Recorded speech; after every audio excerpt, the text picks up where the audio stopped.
తల్లిదండ్రులు కావాలని మీ కలను నెరవేర్చుకోండి హెగ్డే ఫెర్టిలిటీ సెంటర్ ద్వారా ఉచిత మొదటి కన్సల్టేషన్ పొందండి 8807447474. హ్యాపీ. ఫోన్ ఎందుకు ఎత్తేవాడు కాదు? యాంకర్ శివతో ఇంటర్వ్యూ అంటే వాడి జీవితం సంక్రాంతి.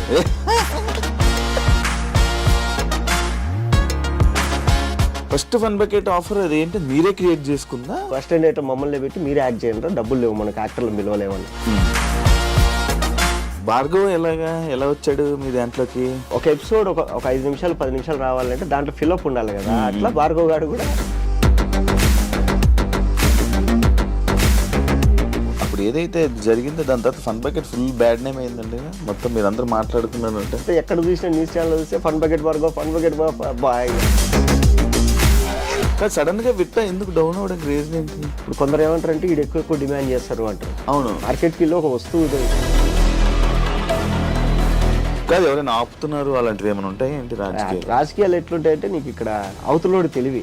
ఇప్పుడు ఒక క్యారెక్టర్ కి జబర్దస్త్ కానీ, యూట్యూబ్ కానీ, ఇన్స్టా కానీ ఏదో ఒక ప్లాట్ఫామ్ లో బాగా సంపాదించేసుకున్నారు. వీళ్ళు ఏం చేస్తారంటే ఇప్పుడు సినిమాల్లోకి వచ్చి పుష్ప కేసు ఎలా పోయింది మరి? వాళ్ళకి కావాల్సింది ఏంటంటే ఎప్పుడు పిలిచినా రావాలి. నాకు ఫస్ట్ అని చెప్పింది 3 సంవత్సరాలు ఏం చేయకూడదు అన్నది.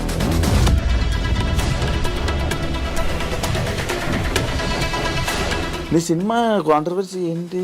నేనేంటంటే ఫ్రెండ్ కదా అని మొత్తం నమ్మి ఫైల్స్ అన్ని మనోడి దగ్గర పెట్టేసి, నాకు తెలియదు అసలు ఎందుకు రిలీజ్ అవ్వట్లా. ఇప్పుడు ఎవడెవడైతే ఈ ఎరిపప్పు వాళ్ళందరూ కామెంట్లు పెట్టారో ఈ నా కొడుకులందరూ జేబులోంచి డబ్బులు తీసి ఏమైనా హెల్ప్ చేయండి అంటే ఓటు చేయట్లేదు, ఎవరికి కామెంట్లు పెడతారు అంతే. కామెంట్లు పెడితే ఏం చేసుకోవాలి ఎవరు? తెలంగాణకు సంబంధించిన సినిమాలు తెలంగాణ వాళ్ళు ఉంటారు మ్యాక్స్ ఆర్టిస్టులు. ఉత్తరాంధ్ర వాళ్ళు, గోదావరి జిల్లా గోదావరి, రాయలసీమ అటు సైడ్ది ఆర్టిస్టులు ఉంటారు. ఎందుకు? ప్రొడ్యూసర్ డబ్బులు ఎక్కువ ఏమైనా ఇస్తాడేమో, ఖర్చు పెట్టండి ఊరికే అని చెప్పేసి మా వాళ్ళు ఎవరు అడగరు.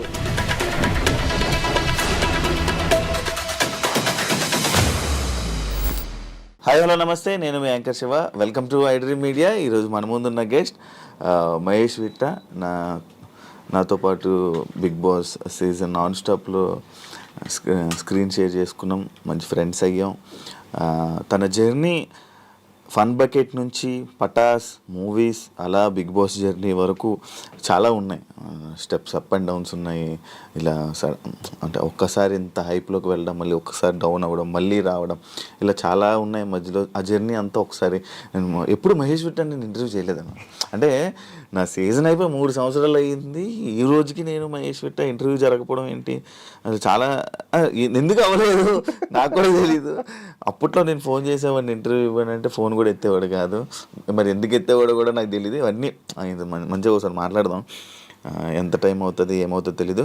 తప్పకుండా అందరూ మొత్తం ఫుల్ ఇంటర్వ్యూ చూసి మహేష్ విట్ట గురించి తెలుసుకొని ఆయన జర్నీ గురించి తెలుసుకుంటారని కోరుకుంటున్నాను. Yeah bro, hi. హాయ్. గాలి పీల్చుకోకుండా ఇప్పుడు అంటే ఇంట్రడక్షన్ అంటే అలాగే అదేం బాగుండాలి. కానీ నువ్వు ఇన్ని రోజుల నుంచి యాంకరింగ్ చేస్తావు, నీకెందుకు టీవీలో ఒక ఇది యాంకర్ రవి లాగా, యాంకర్ ప్రదీప్ లాగా ట్రై చేయాలని నీకు ఎందుకు అనిపిలా?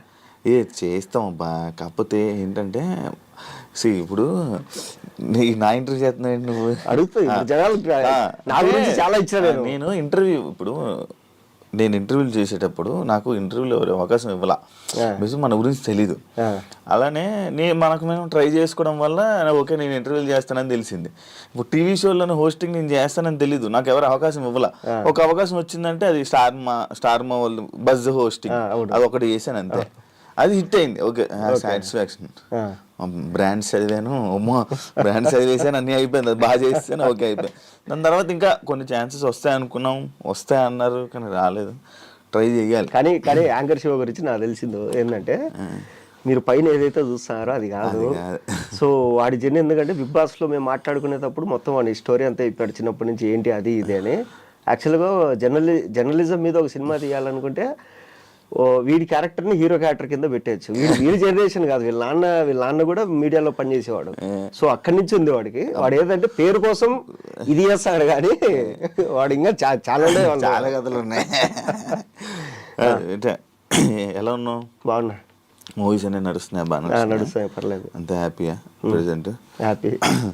కాదు, నీ ఫన్ బకెట్ ముచ్చట్లోకి వెళ్తాం. ఫస్ట్ ఫన్ బకెట్ ఆఫర్ అదేంటి మీరే క్రియేట్ చేసుకుందా ఫన్ బకెట్? కాదు అదేంటంటే నేను 2014 చదువు అయిపోయింది ఎంసీఏ. 2015లో కొన్ని జాబులు చేసిన. సో ఒక 1 month శాలరీ పడగానే నాకు ఎందుకు సాటిస్ఫాక్షన్ లేదు, మానేయడము అలా ఇలా. నాకు అర్థం కాలేదు ఏంటంటే అరే పొరపాటున ఇక్కడ ఇరుక్కొని పోతే నెక్స్ట్ ఇంకా సినిమాలకు దూరం అయిపోతామేమో. అంటే సినిమాల్లో ఉండే కష్టాలు మనకు తెలియదు కదా, ఇక్కడ మనం కృష్ణానగర్లో పడే కష్టాలు. సో ఐటీఐ చదువు అయిపోయింది, జాబ్ వచ్చేసింది, సింపుల్గా అయిపోయింది.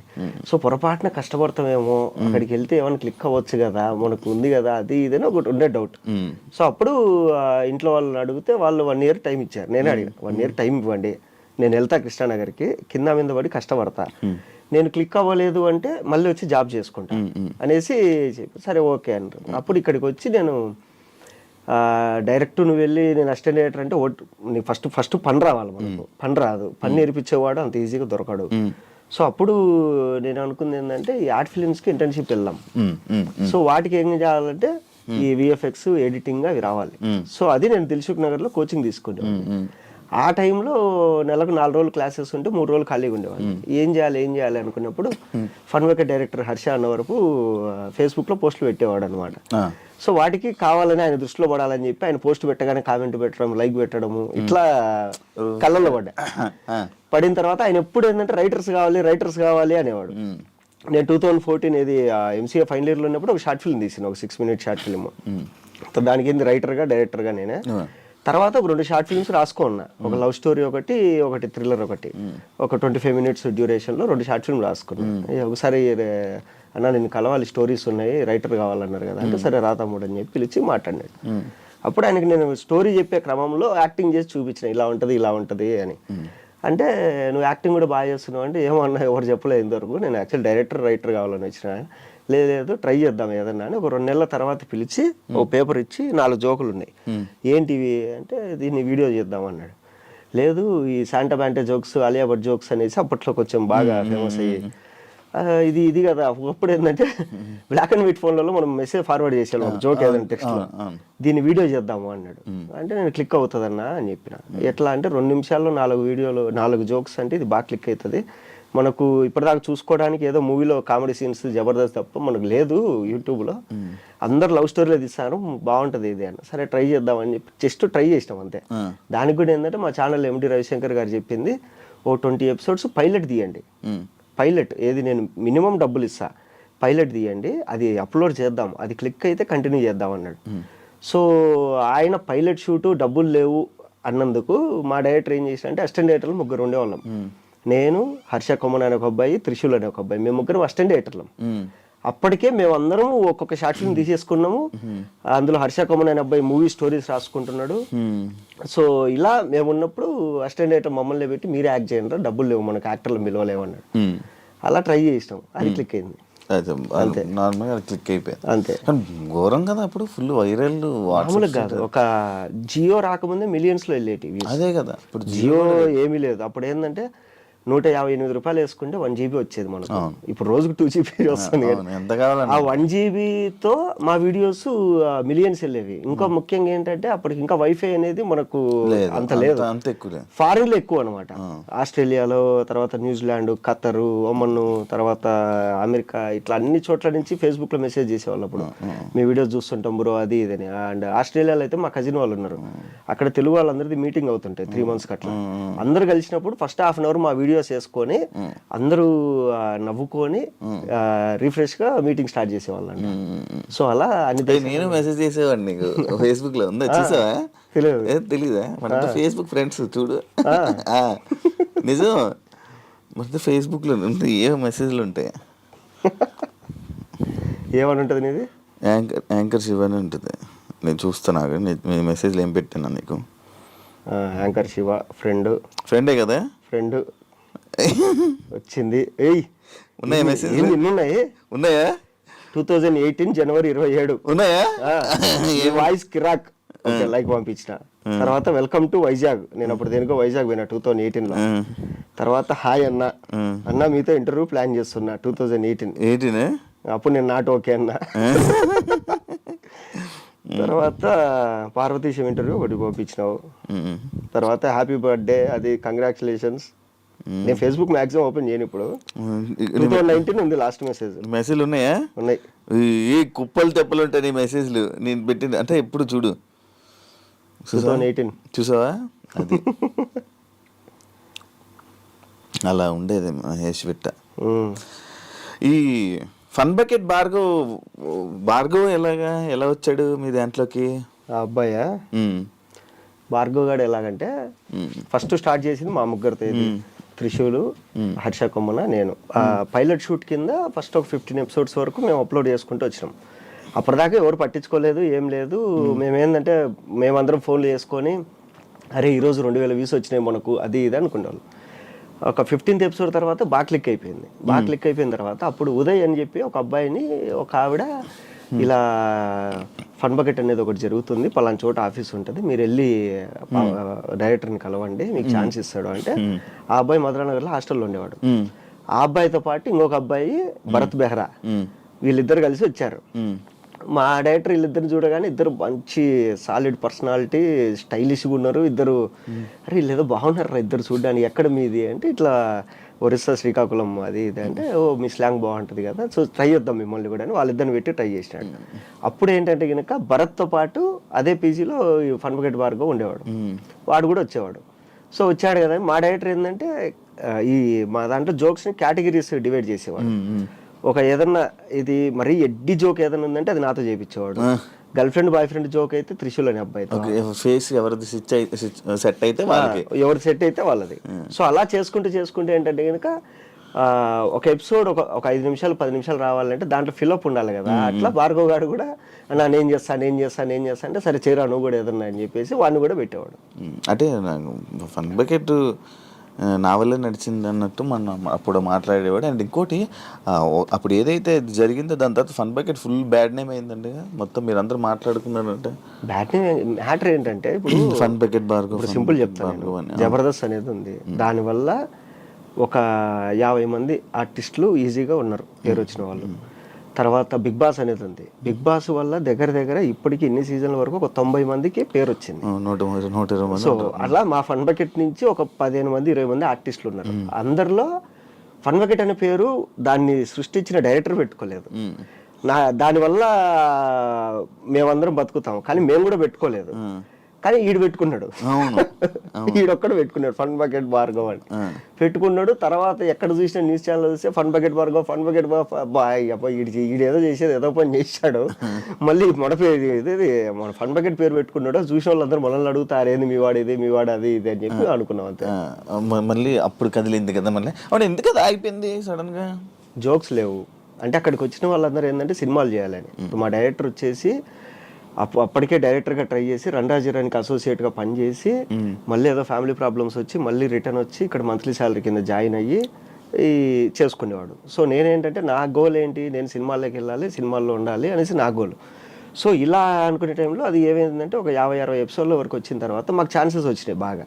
ఇది నాకు మూవీస్లో ఛాన్సులు రావడము, తర్వాత మా డైరెక్టర్కి ఏంటంటే అప్పటికే స్టోరీ రాసుకొని చాలామంది హీరోలకు చెప్పేసి ఒక ప్రొడ్యూసర్ వచ్చి ఆ ప్రొడ్యూసర్ ఆఫీస్ కూడా ఓపెన్ చేద్దామంటే మేమందరం ఆఫీస్ అయితే అంటే మాకెంత ఏమనిందంటే సినిమాలు చేయాలి ఎప్పటికైనా సినిమాల్లోకి వెళ్ళాలి అని. తర్వాత మా ఫన్ బకెట్ డైరెక్టర్ది ఈ డిమాంటేషన్ వచ్చేసి ప్రొడ్యూసర్ కొద్ది రోజులు ఆపుదామని చెప్పి అది పూర్తిగా ఆగిపోయింది. సో ఇలా ఆగిపోయింది. 100 ఎపిసోడ్స్ తర్వాత నేను మానేసా, మా డైరెక్టర్ మానేశాడు. తర్వాత మిగతా వాళ్ళు కంటిన్యూ చేసుకుంటూ వెళ్ళేవాళ్ళు. మేము 100 ఎపిసోడ్స్ వరకు చేసినాం, మేము 240 ఎపిసోడ్స్ చేసినారు మొత్తం 240 ఎపిసోడ్లు. ఇంకా తర్వాత కంటెంట్ లేదు, జోకులు ఎక్కడి నుంచి తీసుకురావాలి మేము, అది ఆపేసినారు. కంటెంట్ లేదు, జోక్స్ లేవు అంతే. ఇప్పుడు స్టోరీ ఓరియంటెడ్ అంటే ఏదో ఒకటి రాయొచ్చు, జోక్స్ సింగిల్ లైన్ జోక్స్ ఎన్ని రాస్తాం మనం. నువ్వు డైరెక్ట్ సినిమాలోకి వెళ్ళావా ఫన్ బకెట్ నుంచి, లేకపోతే మధ్యలో పటాసు? డైరెక్ట్ సినిమాలే. ఫస్ట్ సినిమా నేనే రాజు, ఫస్ట్ ఓకే అయిన సినిమా నేనే రాజు నేనే మంత్రి. ఫస్ట్ స్క్రీన్ మీద కనపడ్డ సినిమా సెవెంతక్ మణి.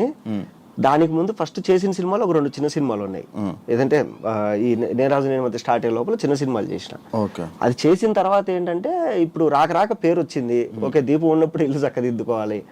అప్పుడు ఏంటంటే నాకు జబర్దస్త్లో టీమ్ లీడర్ ఛాన్స్ వచ్చింది. సో నాకేంటంటే ఈ ప్లాట్ఫామ్ నాకు తెలుసు, యూట్యూబ్ ప్లాట్ఫామ్ నాకు ఎక్స్పీరియన్స్ ఉంది, సినిమా ప్లాట్ఫామ్ అనేది పనిచేస్తున్నా, టీవీ ప్లాట్ఫామ్ నాకు తెలియలే ఇంకా. అప్పుడు ట్రై చేస్తూ అటు ఇటు అన్నప్పుడు నేను అన్న నాకు కొంచెం ఫియర్ ఉంది, స్టేజ్ ఫియర్, సో అది పోగొట్టుకోవాలి. ఈ లోపల నేను ఏదన్నా కొంచెం స్టేజ్ ఫియర్ పోవడానికి ఏదైనా చేసుకుంటా అన్నప్పుడు అప్పుడు మల్లెమాల వాళ్ళు పటాస్ చేయన్నారు. సో 12 ఎపిసోడ్స్ అది చేసిన. ఆ లోపల ఏంటంటే ఈ పటాస్ చేసి ఇంకా ఓకే జబర్దస్త్ టీమ్ లీడర్ తీసేసుకుందాము అని అంతా ప్లాన్ చేసుకునే టైంకి ఈ సినిమాలో బిజీ అయిపోయినా. అప్పుడు డైరెక్టర్ తేజ గారు వచ్చేసి అరే నీకు ఎప్పుడు ఫోన్ చేసినా కానీ నీ డేట్స్ వల్ల ఇబ్బంది పడకూడదు అటు సైడ్ ప్రొడక్షన్ వాళ్ళు, సో నువ్వు మ్యాక్సిమం లాక్ అయిపోతే ఏదో ప్లాట్ఫామ్ ఫిక్స్ అయిపో. అప్పుడు నేను ఇంకా యూట్యూబ్ టీవీ 2 మానేసి ఓన్లీ సినిమాల మీద కూర్చున్నాను. అట్లా చాలా అలా షిఫ్ట్ అయింది. అందుకు పటాస్ అన్ని ఎపిసోడ్స్ చేసావా? 12 ఎపిసోడ్స్ చేసేసి ఆపేసిన. అది ఒక ఎక్స్పీరియన్స్ వచ్చింది. తర్వాత టీమ్ లీడర్కి వెళ్ళిపోదాం. స్టేజ్ ఫియర్ ఉందా? స్టేజ్ ఫియర్ ఉంది. అంటే స్టేజ్ ఫియర్ అంటే ఇది టీవీది, ఓకే టీవీ స్టేజ్ ఫియర్ ఉంది. ఉందా? ఇక్కడ ఏంటంటే అన్ని సింగిల్ టేక్ లో చెప్పాలి. పటాస్ చేసేటప్పుడు కూడా నేను చేతి మీద రాసుకునేవాడిని. చేతి మీద గన్ పాయింట్స్ రాసుకొని పటాస్ చేస్తూ చేస్తూ మధ్యలో అనుకుని చూసుకునేవాడిని. అవునా? ఓకే. అలా ఎన్ని సినిమాలు చేసి ఉంటాం మొత్తం దాదాపుగా? దగ్గర గుర్తులేదు కానీ ఒక 40 పైన చేసింట. 40. దాంట్లో చెప్పుకోదగ్గ పెద్ద సినిమాలు 10 ఉన్నాయి. నేనే రాజు నేనే మంత్రి, నేనే రాజు నేనే మంత్రి, దాని తర్వాత సమంతకమణి, తర్వాత కృష్ణార్జునం, నువ్వు తోపురా, పేపర్ బాయి, తర్వాత A1 ఎక్స్ప్రెస్, కొండపొలం, జాంబీరెడ్డి, ఇంకా ఉన్నాయి, చాలా ఉన్నాయి, గుర్తు రావట్లే. మహేష్ విట్ట అని పెట్టగానే నువ్వు చేయలేని సినిమాల పేర్లు వస్తున్నాయి ఏంటి? నాకు అర్థం కాదు. మన మహేష్ ఆచంట ఉన్నాడు కదా, అంటే కొన్ని సినిమాలకి ఏమైందంటే విట్ట మహేష్ విట్ట, కొన్ని సినిమాలకి ఏంటంటే నేను ఆ సినిమాలో ఉండను కానీ ఎండ్ క్రెడిట్స్ లో నా పేర్లు వచ్చింటాయి బింబిసారా వాటిల్లో. ఎందుకు అంటే తెలియదు. ఇప్పుడు డైరెక్టర్లు ఏంటంటే మహేష్ ని పిలవండి అని చెప్పేసి మొత్తం లిస్ట్ ఇచ్చేస్తారు, ఆర్టిస్టులు ఇది కావాలని. వీళ్ళు ఫస్ట్ నుంచి నాతో మాట్లాడతారు. రీసెంట్ డాకు మహారాజ్ కూడా అందులో నన్ను పిలిచారు. ఓకే ఇట్లా 25 days క్యారెక్టర్ అమ్మ, 15 days షెడ్యూల్ అన్నారు. ఓకే అనుకున్నా, మొత్తం అంతా మాట్లాడేసిన. రేపు మధ్యాహ్నం బయలుదేరాలి. ఈరోజు మధ్యాహ్నం ఫోన్ చేసి లేదండి ఆ క్యారెక్టర్ సత్య వేస్తున్నాడు అని చెప్పి. ఇట్లా ఏంటంటే చాలా సినిమాల్లో నా పేరు అనుకొని నన్ను లాస్ట్లో నన్ను పిలవకుండా వేరే వాళ్ళని పిలవడము. వీళ్ళు ఇంకేంటంటే లాస్ట్లో ఇండికేట్స్లో పేర్లు వేస్తారు, దాంట్లో లేచి పడేసి ఉంటారు. అది అట్లా. ఇక్కడ కార్డు ఉందా నీకు? కార్డు లేదు. ఎందుకు అప్లై చేయలేదా? కార్డు తీసుకోలే ఇంకా. అంటే ఫస్ట్లో తీసుకుందాం అనుకున్నా. ఫస్ట్లో తీసుకుందాం అని పోతే ఎన్ని సినిమాలు చేసినావు అమ్మా అన్నారు. ఒక సినిమా చేసినా సార్ అని. ఓ 4 చేసుకొని రా అమ్మ మంచి సినిమాలు అన్నారు. సరే ఓకే అనుకున్నా. తర్వాత సినిమాలు చేసుకుందాం అనుకున్నా. అట్లా ఇట్లా అయిపోయింది. ఇంకా తర్వాత కొంచెం డల్ అయిపోవడము. ఈ ఫైనాన్స్ ఇప్పుడు కష్టాల్లో ఉండడంలో మళ్ళీ ₹1,00,000 పెట్టి కార్డు ఎందుకు తీసుకోవాలనుకోవడం. ఇప్పుడు మా అసోసియేషన్లో కార్డు కావాలంటే ₹1,00,000 మినిమం. ₹1,00,000 ఎంత ఉంది కట్టాలి. నువ్వు కట్టాలి. 3 లక్షలు అంటుంటారు, తెలియదు ఎంత ఉందో అది. అంటే అదే దాని గురించి ఇంకా పూర్తిగా తెలియదు నాకు. తీసుకోవాలి ఖచ్చితంగా తీసుకోవాలి. అంటే ఏంటి తేడా దానికి దీనికి? తేడా ఏముండదు. కార్డుకి ఇప్పుడు నా దగ్గర కార్డు ఉందంటే నాకు పలానా సినిమాలో డబ్బులు రాలేదంటే నేను వెళ్ళి ఛాంబర్లో కేసు పెట్టచ్చు. తర్వాత ఏంటంటే ఈ మా ఎలక్షన్ జరిగినప్పుడు ఓటింగ్ ఉంది కదా, దాని వస్తుంది. ఇంకొకటి ఏంటంటే మాలో కార్డు రావాలంటే నువ్వు డబ్బులు కట్టాలి, నువ్వు చేసిన సినిమా రెఫరెన్స్లు పెట్టాలి. ఈ అబ్బాయి నిజంగానే పలానా సినిమాలో వేసాడని ఒక ఆల్రెడీ కార్డు ఉన్న 2-3 నీకు సైన్ పెట్టాలి. అంత ప్రాసెస్ ఉంది అట్లా. ఓకే. మినిమం ఎన్ని సినిమాలు? అవి థియేటర్లో రిలీజ్ అవ్వాలి. నువ్వు మినిమం ఇన్ని మినిట్స్ స్క్రీన్ మీద కనపడి ఉండాలి. ఓకే. అంటే ఊరికి ఎక్కడ వెనకాల కనపడిపోతే కార్డు ఇవ్వరు. అట్లా. మరి అప్లై చేస్తావా? అప్లై చేయాలి ఖచ్చితంగా. కానీ సడన్ గా విట్ట ఎందుకు డౌన్ అవ్వడానికి రీజన్ ఏంటి? అది తెలియదు. డౌన్ అవ్వడానికి ఏంటంటే చెప్తా సింపుల్గా ఏంటంటే ఇప్పుడు నేను ఎందుకు ఖాళీగా ఉన్నా అనేది నాకు తెలిసిందంటే దాన్ని రెక్టిఫై చేసి ఓవర్కమ్ అవుతాం కదా. అది తెలియదు కదా మనకు. ఎందుకు అది ఏమవుతుంది? అది ఏమైతే తెలియదు. ఇప్పుడు అంతెందుకు రేపటి నుంచి ఒక 1 week షూటింగ్ అన్నారు. ఓకే అంతా మాట్లాడేసిన డేట్లు పంపించాను. నేను డేట్లు లాక్ చేసుకొని పెట్టుకున్నా. ఈ రోజు వరకు నాకు అడ్వాన్స్ పడలేదు. తర్వాత ఇది వాళ్ళు ఫోన్లు ఎత్తట్లా అసలు కన్ఫామా కాదా ఏంటి అని. ఇప్పుడు రీజన్ తెలియదు నాకు అక్కడ ఏమైంది రీజను అని. ఇప్పుడు కొందరు ఏమంటారంటే వీడు ఎక్కువ డిమాండ్ చేస్తారు అంటారు. అవును, ఎక్కువ డిమాండ్ చేస్తారు అంటే. ఎక్కువ డిమాండ్ ఎప్పుడు చేస్తాం? మన చేతిలో 30 భయంకరంగా సినిమాలు అంటే డిమాండ్ చేస్తాం. ఇప్పుడు ఇదొకటి ఉంది, ఎక్కువ తీసుకుంటాడంట అని చెప్పేసి ఒక పుకారుతో ఫోన్ చేయడం. అసలు ఎక్కువ తీసుకోవడం ఏంది? ఇప్పుడు నాకు ఎంత ఇవ్వాలో నీకు తెలుసు, అంతే ఇస్తావు. ఇప్పుడు నువ్వు మార్కెట్కి వెళ్ళి ఒక వస్తువు ఇది కావాలి నాకు ఎంత అంటే నీకు ఐడియా ఉంటుంది కదా మినిమం దీనికి ఎంత పెట్టచ్చు అని. ఇప్పుడు నేను రోజుకు 2 లక్షలు అడిగితే ఇస్తారా? ఇయ్యరు కదా. వాళ్ళు ఏమి ఇవ్వాలి దొమ్మ మా బడ్జెట్ ఇంత అని చెప్తారు కదా. సో వాళ్ళు ఎంత ఇవ్వాలో అంతే ఇస్తారు కానీ అది ఎందుకో తెలియదు. ఇంకొకటి నేను అబ్జర్వ్ చేసింది ఏంటంటే మనము ఎప్పుడైతే మనకు ఏది యూట్యూబ్ కానీ ఇన్స్టా కానీ ఏదో ఒక రకంగా మనం పేరు తెచ్చుకుంటామో, పేరు తెచ్చుకున్న కొత్తలో మనం ఏమనుకుంటాం, అరే డిమాండ్ చేయొద్దు, రాక అవకాశం వచ్చింది, ఎంతో కొంత చేసేద్దాం. సరే ఎంతో కొంత నువ్వు చేసుకుంటూ వెళ్ళిపోతావు. ఒక 2-3 ఏళ్ళు నువ్వు ఫుల్ నాన్ స్టాప్ సినిమాలు చేసేస్తావు, అయిపోయింది. తర్వాత ఏంటంటే సినిమా వల్లే నీకు అమౌంట్ పెంచుకుంటూ పోతారు. ఇప్పుడు నాకు హైయెస్ట్ రెమ్యునరేషన్ అంటే 50,000 ఇప్పుడు దాకా ఇచ్చింది. అది నేను అడగలేదు, వాళ్ళే ఏమా ఎంత తీసుకుంటామంటే ఆ సినిమాకి ఇంత తీసుకున్నా సార్, కనుక్కోండి ఒకసారి, మీరు కొంచెం పెంచి ఇవ్వండి. సరే ఓకే, దానికి ఇంత తీసుకున్నాం అంటే కదా, సరే మనం 50,000 ఇస్తాం, ఓకే సార్ అని చెప్పేసి మనమే చెప్తాం. రేపు మనకు డిమాండ్ తగ్గినప్పుడు ఇదే సినిమా వాళ్ళు తగ్గిస్తారు. 50,000 అంటే లేదమ్మా అంత లేదు బడ్జెట్, నువ్వు ఓకే అంటే చెయ్యి. సరే ఓకే సార్, మీ బడ్జెట్ ఎంత ఉంది? ఒక 20,000 ఉంది సార్. ఓకే పర్లేదు చేసేస్తాను సార్. ఓకే నీకు ఓకే అయితే వచ్చేసేయి. అట్లుంటది. సో అట్లా ఏంటంటే నువ్వు బాగా అబ్జర్వ్ చేయి, ఎవరికైనా కానీ వచ్చిన స్టార్టింగ్ లో బాగా సినిమాలు ఉంటాయి, అవును, తర్వాత కొంచెం డౌన్ అవుతారు, మళ్ళీ కొద్ది రోజుల తర్వాత మళ్ళీ స్టార్ట్ అవుతాయి. ఇప్పుడు సత్య గాని, అవును, సుదర్శన్ అన్న గాని, తర్వాత బ్రహ్మానందం గారు కానీ, బ్రహ్మానందం గారు ఒకప్పుడు ఇరగదీసేవాళ్ళు, తర్వాత మధ్యలో కొంచెం కనుక తర్వాత రెడీ, అవును, అవన్నీ మళ్ళీ ఎప్పుడైతే వచ్చినాయో దాని తర్వాత మళ్ళీ వెళ్ళుకున్నాడు. మళ్ళీ ఇప్పుడు చూస్తే మళ్ళీ తక్కువ కనపడతారు. అది అది మనకు తెలియదు. కాదు, ఎవరైనా ఆపుతున్నారు అలాంటివి ఏమైనా ఉంటాయి ఏంటి? అట్లేం ఆపరు. రాజకీయాలు ఎట్లుంటాయంటే నీకు ఇక్కడ రాజకీయాలని కాదు కానీ అవతలోడు తెలివి. ఇప్పుడు ఒక క్యారెక్టర్కి ఇప్పుడు రైటర్లు, డైరెక్షన్ డిపార్ట్మెంట్, డైరెక్టర్ అందరు కూర్చొని క్యారెక్టర్ ఫైనలైజ్ చేస్తారు. ఓకే ఈ క్యారెక్టర్కి ఎవరు రైటర్ ఏమంటాడంటే, నేను రాసుకునేటప్పుడు పలానా వాడిని ఊహించుకున్నా, వాడైతే బాగుండు అని రైటర్ చెప్తాడు. అసోసియేట్ డైరెక్టర్లు వీళ్ళు ఏంటంటే కనుక, సార్ పలానా ఆర్టిస్ట్ అయితే టైమింగ్ ఉంటుంది, మనకు కోఆపరేట్ చేస్తాడు, పలానా ఆర్టిస్ట్ అయితే బాగుంటుంది. కొందరు ఏమంటారు డైరెక్షన్ డిపార్ట్మెంట్లో, సార్ వీడు కొత్త ఇప్పుడు వస్తున్నాడు సార్, ఈయన పెట్టుకుంటే కొంచెం ట్రెండింగ్ ఉంటుంది. ఇలా క్యారెక్టర్ ఫైనలైజేషన్ అనేది ఉంటుంది, క్యారెక్టర్ ఫైనలైజేషన్ అని ఉంటుంది. సో ఇప్పుడు దీనికి మహేష్ విట్టా బాగుంటాడని అందరూ ఫిక్స్ అయ్యి మహేష్ విట్టా పిలుస్తారు. వచ్చిన తర్వాత ఏమ్మా ఎంత తీసుకుంటాం? సేమ్ సార్ నేను ఇంత తీసుకుంటాను సార్, మన బడ్జెట్ ఎంత? మన బడ్జెట్ ఇంత ఉంది. ఓకే సార్ పర్లేదు నేను చేస్తా అని నేను చెప్తా. ఇప్పుడు నాకేంటంటే అయిపోయింది, నేను ఒప్పేసుకున్నా, అంతా అయిపోయింది. ఇప్పుడు అదే ఆఫీస్కి కొంతమంది క్యారెక్టర్ల కోసం వెళ్తారు కదా, ఈ బ్యాచ్ ఒకటి తయారైంది, ఈఎంఐ బ్యాచ్. ఏంట్రా అంటే ఇప్పుడు నాకు ఏ ఈఎంఐలు లేవు, నా కారు ఓను, తర్వాత నా ఇల్లు ఓను, అన్నీ నా డబ్బులతోనే ఉన్నాయి నా దగ్గర. ఈఎంఐ బ్యాచ్ ఏంటంటే వీళ్ళు వచ్చిన స్టార్టింగ్లో బాగా సంపాదించేసుకొని 30 లక్షలు సంపాదించేసి ఒక 20 లక్షలు డౌన్ పేమెంట్ కట్టి ఈఎంఐలో ఇల్లు తీసుకుంటారు, ఒక 5 లక్షలు డౌన్ పేమెంట్ కట్టి కారు ఈఎంఐలో తీసుకుంటారు. ఇప్పుడు వీడికి నెల అయ్యేసరికి 1 లక్షన్నర వీడికి కావాలి ఈఎంఐలకి ఖర్చులకి. వీళ్ళు ఏం చేస్తారంటే ఇలా ఏదైతే మూవీస్ రెడీగా ఉంటాయో స్టార్ట్ అవుతుంటాయో ఆఫీసులకు వెళ్ళిపోయి కాళ్ళ మీద పడిపోయి, సార్ ఎంతో కొంత ఇవ్వండి సార్, ఎంతో కొంత ఇవ్వండి సార్.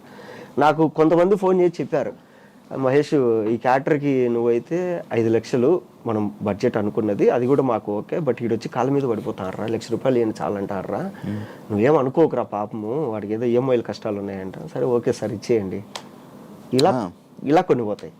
ఇంకా కొందరు ఉంటారు, వాళ్ళు ఏంటంటే ఇప్పుడు జబర్దస్త్ కానీ, యూట్యూబ్ కానీ, ఇన్స్టా కానీ ఏదో ఒక ప్లాట్ఫామ్లో బాగా సంపాదించేసుకున్నారు. వీళ్ళు ఏం చేస్తారంటే ఇప్పుడు సినిమాల్లోకి వచ్చి, సార్ ₹1 డబ్బులు వద్దు నాకు, నా ఫ్లైట్ టికెట్లు వేయండి, నా స్టాఫ్ డబ్బులు వేయండి, నేను వచ్చేస్తా. ఇలా ఒక 2 సంవత్సరాలలో ఒక మినిమం ఒక 5 నుంచి 8 పెద్ద సినిమాల్లో కనపడతారు. కనపడిన తర్వాత మార్కెట్ ఓపెన్ అవుతుంది ఇండస్ట్రీలో. ఇప్పుడు డబ్బులు డిమాండ్ చేస్తారు. అది కూడా ఉంది. కొంతమంది ఆర్టిస్టులు ఉన్నారు ఫ్రీగా చేసేస్తారు. పుష్ప కేశవ ఎలా పోయింది మరి? పుష్ప కేశవ నేను ఒక్కనే కాదు, ఫస్ట్ నన్ను పిలిచారు, ఇది క్యారెక్టర్ అన్నారు. నాకు పుష్ప క్యారెక్టర్ కన్నా కేశవ క్యారెక్టర్ చాలా ఇంపార్టెంట్ రా, అందరు నీ పేరే చెప్తారు. అప్పటి వరకు ఆయనకు తెలియదు, ఆయన యూట్యూబ్ చూడలేదు నాది. సో అందరు నీ పేరే, సేమ్ నేను చెప్పా డైరెక్షన్ డిపార్ట్మెంట్ రైటర్లు అందరు కూర్చొని డిస్కస్ చేస్తారు అని, అందరు నీ పేరే చెప్తారు, ఇట్లా నీ సినిమాలు నేను ఒక 2 చూస్తాను నేను అంటే, ఓకే సార్ అది ఇదన్నా అయిపోయింది. తర్వాత నా తర్వాత సుహాస్ని అబ్బాయిని చాలా మందిని అనుకున్నారు. బట్ వాళ్ళకి కావాల్సింది ఏంటంటే ఎప్పుడు పిలిచినా రావాలి. నాకు ఫస్ట్ ఆయన చెప్పింది 3 సంవత్సరాలు ఏం చేయకూడదు అన్నాడు. ఓకే సార్, నాకు ఇష్టమైన డైరెక్టర్లో మీరు ఒకరు, సో అందులో అల్లు అర్జున్ అన్న ఫ్యాన్ నేను, సో నేను 3 సంవత్సరాలు ఏం ఒప్పుకోకుండా చేస్తా అన్న. బట్ వీళ్ళకేంటంటే ఎందుకు ఇన్ని ఇబ్బంది పెట్టడం, ఇప్పుడే బిగ్ బాస్ నుంచి వచ్చాడు, కొంచెం రెమ్యునరేషన్ పెంచుకుంటాడు. నాకేంటంటే బిగ్ బాస్ నుంచి రాకుండా ఒక 6 సినిమాలు రెడీగా ఉన్నాయి. 6 సినిమాలు అంటే ఆయన కనుక్కున్నాడు బయట ఏం దీని పరిస్థితి అంటే, సార్ ఇప్పుడే బిగ్ బాస్ నుంచి వచ్చాడు, ఇన్నేళ్ళు కష్టపడ్డాడు, మంచి పేరు వచ్చింది, వాడికి బయట ఫుల్ డిమాండ్ ఉంది సినిమాలలో, అంటే ఈయన ఎందుకు ఈయన 3 ఏళ్ళు లాక్ చేసుకోవడము, అయ్యో పర్లేదు అని చెప్పేసి పంపించేసినాడు. సుహాస్ని కూడా అదే, సో సుహాస్ కూడా చేయాల్సింది. సో హీరోగా ట్రై చేస్తున్నాడు, కలర్ ఫోటో అది ఇది. సరే ఎందుకు వాడిని 3 ఏళ్ళు మనం లాక్ చేసి ఇబ్బంది పెట్టడం అని చెప్పేసి తప్పు అయింది కదా. తప్పే అయింది. అంటే చెప్పలేం, ఇప్పుడు ఆ సినిమా క్లిక్ అయింది కాబట్టి మనం మాట్లాడుకుంటాము. ఒకవేళ అదే కనుక ఏదైనా అయింది అనుకో, అరే అనవసరంగా 5 ఏళ్ళు పోయింది కదా నా లైఫ్లో అనుకుంటారు కదా, అట్లా. బట్ ఏంటంటే బయట తెలియక నేను ఎందుకు వదులుకున్నా, సుకుమార్ గారు పిలిచి క్యారెక్టర్ రా అంటే నేను మూసుకొని చేయకుండా నేను ఎందుకు వదులుకుంటా. సో ఆయనే ఆలోచించి మనకు సరే ఫ్రీగా ఉన్న వాళ్ళు ఎవరున్నారంటే జగదీష్ కనపడినాడు. జగదీష్ ఏంటమ్మా అంటే, లేదు సార్ సినిమాలు ఇప్పుడిప్పుడే ట్రై చేస్తున్నా అది ఇది, సరే ఓకే వచ్చేసి అని చెప్పేసి ఆ అబ్బాయిని పెట్టేసుకున్నాడు. అది మంచి పడింది. చూసుకున్నావా సినిమా? బాగుంది. నేను పుష్ప 2 షూటింగ్ చేసుకుని వాళ్ళు వైజాగ్ నుంచి వస్తుంటే, నేను ఏదో పని మీద వైజాగ్లో పోతుంటే సేమ్ ఫ్లైట్లో ఈయన ఉన్నాడు సుకుమార్ గారు. ఉంటే గుర్తుపడతారు లేదో ఒక్కసారి కదా కలిసింది అన్నది. ఆయనే చూసి మహేష్ ఎలా ఉండవు అన్నాడు. సార్ బాగున్నా సార్, ఏంటి సార్ అంటే షెడ్యూల్ ఒకటి కంప్లీట్ అయింది వైజాగ్లో, పోతున్నావు హైదరాబాద్కి. అప్పుడు వేరే ఆయన కనపడి ఆయన ముందరే నన్ను అన్నాడు, ఏంటన్నా నువ్వు చేయొచ్చు కదా కేశవ క్యారెక్టర్ అంటే. సార్ సావు దొబ్బుతాడు సార్, ఇంకా మీరు చెప్పండి సార్ రీజన్ అంటే. ఆయన అన్నాడు, లేదురా నువ్వు అప్పుడప్పుడే కొంచెం సంపాదించుకుంటావు, ఎందుకు నిన్ను లాక్ చేయడం అనవసరంగా అని చెప్పేసి చేయలేదు అని. అప్పుడు నీకు రీజన్ తెలియదు? అప్పుడు తెలిసింది నాకు, అప్పుడు దాకా నాకు తెలియదు రీజన్ ఏంటని. అది ఎందుకు వెళ్ళావు బిగ్ బాస్ కి? నార్మల్గా ఏం చెప్పారు? బిగ్ బాస్ సీజన్ 2 అప్పుడు సీజన్ 2కి నాని అన్న వాని పిలవండి బాగుంటుంది అన్నారు. అయితే వీళ్ళు నానిగారు మిమ్మల్ని మీరు ఉంటే బాగుంటుంది అంటున్నారండి, మీరు రండి ఒకసారి అంటారు. నేను వెళ్తే ఇది అంటే 4 సినిమాలు జరుగుతున్నాయండి బయట, నేను ఇప్పుడు సడన్గా లోపలికి వెళ్ళిపోతే నాకు ఇబ్బంది అని దిల్రాజు గారి ప్రొడక్షన్, వారాహి ప్రొడక్షన్ వీటిల్లో ఉన్నా. అయ్యో ఇబ్బంది అండి, తేజ గారు చెప్పింది గుర్తొచ్చి, నువ్వు ఎప్పుడు లాక్ అయిపోద్ది ఎక్కడే కానీ, ఇలా అండి అంటే నెక్స్ట్ సీజన్ చూసుకుందాం లేండి అని చెప్పిన ఊరిక. సరే ఓకే అన్నారు. సీజన్ 2 అయిపోయిన తర్వాత నాకు భయం ఎత్తుకుంది, నేను బిగ్ బాస్ అంటే ఇలా ఉంటుంది అని. అప్పుడు సీజన్ 2 తర్వాత వీళ్ళు సీజన్ 3కి ముందు నుంచే ఫోన్ చేస్తారు నాకు. ఏది ఆగస్టులోనో జూలైలోనో స్టార్ట్ అయితే నాకు మార్చ్ ఏప్రిల్ నుంచే ఫోన్లు చేస్తున్నారు. నేను ఏదో ఒకటి చెప్పి తప్పించుకుంటున్నా. అప్పటికి రొమాంటిక్ మూవీ షూట్లో ఈడున్నాం, గోవాలో ఉన్నాం. నా పక్కన అలీగారి తమ్ముడు కయ్యమని ఉన్నాడు. ఎవర్రా ఫోన్ చేసిన ప్రతిసారి ఏదో ఒకటి చెప్తున్నావు ఏంట్రా అన్నాడు. లేదన్నా ఇట్లా బిగ్ బాస్కి రమ్మంటారు, నాకేం భయం వేస్తుంది పోవాలంటే, పోకుంటే బాగా అది పోతే డబ్బులు వస్తాయి కానీ ఇదన్నా అంటే, అరే ఏం కాదు, నువ్వు బయట ఎలా ఉంటావో వెళ్ళి అలాగే ఉండు, నువ్వు జనాలకి నచ్చితే ఓకే, నువ్వు ఖచ్చితంగా నచ్చుతావు, నువ్వు నీలాగుంటే నచ్చుతావు, నువ్వు ఎప్పుడైతే దొంగ నాటకాలు ఎచ్చావో నచ్చవు, నువ్వు నీలాగుంటే కనుక నచ్చుతావు, నువ్వు వెళ్ళి హ్యాపీగా డబ్బులు ఇస్తారు, తెచ్చుకో, పెళ్లి కావాల్సిన పిల్లోడు డబ్బులు వస్తాయి కదా, ఓన్లీ డబ్బుల కోసం పో అన్నాడు. సరే ఓకే అని చెప్పేసి ఫోన్ చేసి వాళ్ళకు, నాకు మీరు మంచి డబ్బులు ఇస్తే వస్తానండి అన్నారు. వాళ్ళు సరే అని చెప్పి నేను అడిగినంత ఇచ్చారు. అది అప్పటికి టాప్ 3 పేమెంట్ అది. అమ్మ నాకేంది ఇంత డబ్బులు ఇస్తారు వీళ్ళు వీక్లీ, బయట ఇంత కష్టపడినా రావు, ఇదేంది ఇది అనుకుని మా అమ్మకు ఫోన్ చేసిన. అమ్మ ఇట్లా అంటే ఇంకేముందర హ్యాపీగా వెళ్ళి బాగా తిని కూర్చొని పడుకొని డబ్బులు తెచ్చుకోపోవాలి. సరే ఓకే అని చెప్పేసి పోయినా. నేను 2 వారాలు ఉంటే చాలు అనుకున్నా, 12 వారాలు ఉన్నా. అదే 12 వారాలు. అది 12 వారాలు. ఎంత సంపాదించావు? చెప్పకూడదు అది బయటికి, నువ్వు చెప్తావా? బిగ్ బాస్ అనే కదా, ఏమైనా సంపాదించుకున్నావా మొత్తం డబ్బులు? సంపాదించుకున్నా. ఫస్ట్ బిగ్ బాస్ 1కి వచ్చింది ఒక హౌస్ డౌన్ పేమెంట్ కట్టేసిన 40 లక్షలు. తర్వాత 40 లక్షలు వచ్చింది ఫస్ట్ 3/3కి. వచ్చిందంటే 40 లక్షలు పెట్టా, వచ్చిందంటే 40 లక్షలు డౌన్ పేమెంట్ కట్టేసిన ఒక ఇంటికి. తర్వాత ఓటీటీ సీజన్ మనకు వచ్చింది, ఈ మధ్యలో సినిమాలు సంపాదించుకుంది అంతా కలిసి ఒక సినిమాకి పెట్టేసిన. దాని రిలీజ్ కోసం కింద మీద పడుతున్నా.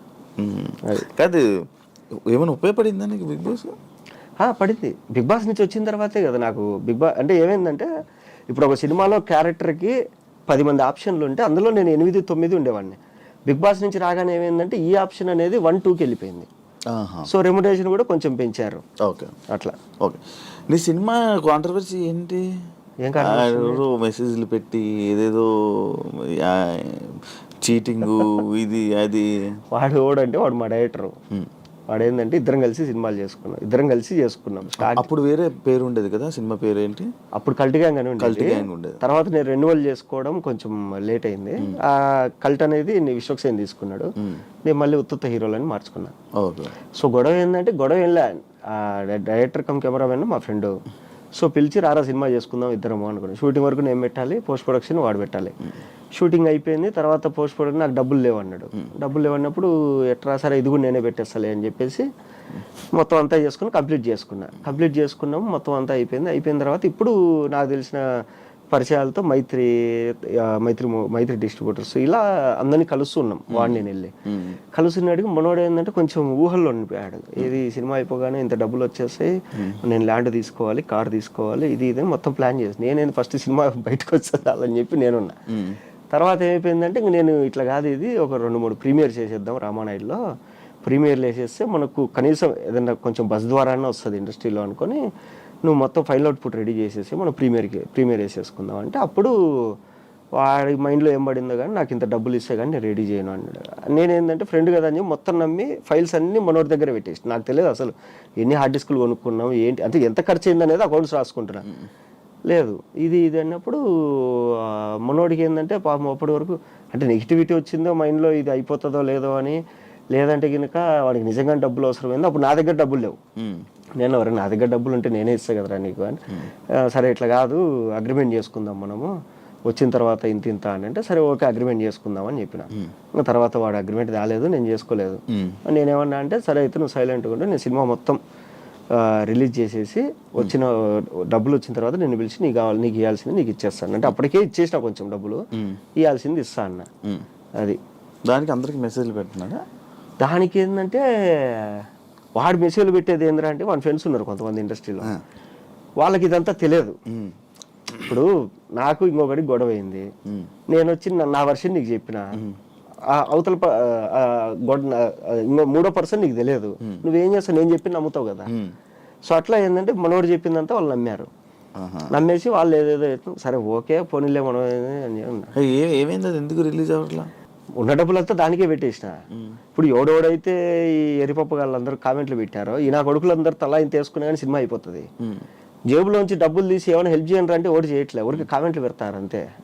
కామెంట్లు పెడితే ఏం చేసుకోవాలి, ఏడు ముడ్లు పెట్టుకోవాలి ఎన్ని కామెంట్లు. నేను చెప్పినా క్లియర్గా, అరే మీరు ఇంత బాధపడతారు కదా మీ వాడికి పేరు రాలేదని, మీరే తలా ఇంత వేసుకొని సినిమా కొనండి, మీరే రిలీజ్ చేయండి, లేదా మీరే తలా ఇంత వేసుకొని సినిమా రిలీజ్కి హెల్ప్ చేయండి రా అంటే ఎవరు చేయడంట, జేబులోంచి ₹1 తీయరంట, ఊరికి ఇన్స్టాగ్రామ్ తీసి కామెంట్లు పెడతారంట. అది ఇప్పుడు రిలీజ్ అవుతుందా? రిలీజ్కి ఒక 30 లక్షలు కావాలి. సో ఆ డబ్బుల కోసం నేను అంటే ఇప్పుడు పెళ్ళి అయిపోయిన తర్వాత ఏంటంటే ఎంత లేదన్నా నెల అయ్యేసరికి ఒక 78,000 ఖర్చులు వస్తున్నాయి. ఏది హైదరాబాద్లో రెంటు, ఊర్లో రెంటు, ఇక్కడ ఖర్చులు, అక్కడ ఖర్చులు, అవి. ఓన్ హౌస్ అన్నా? ఓన్ హౌస్ అంటే అదే 40 లక్షలు కట్టాం కదా, వాడు కడతాడు ఇంకా అండర్ కన్స్ట్రక్షన్ లో ఉంది అది. సో ఇది ఓకే.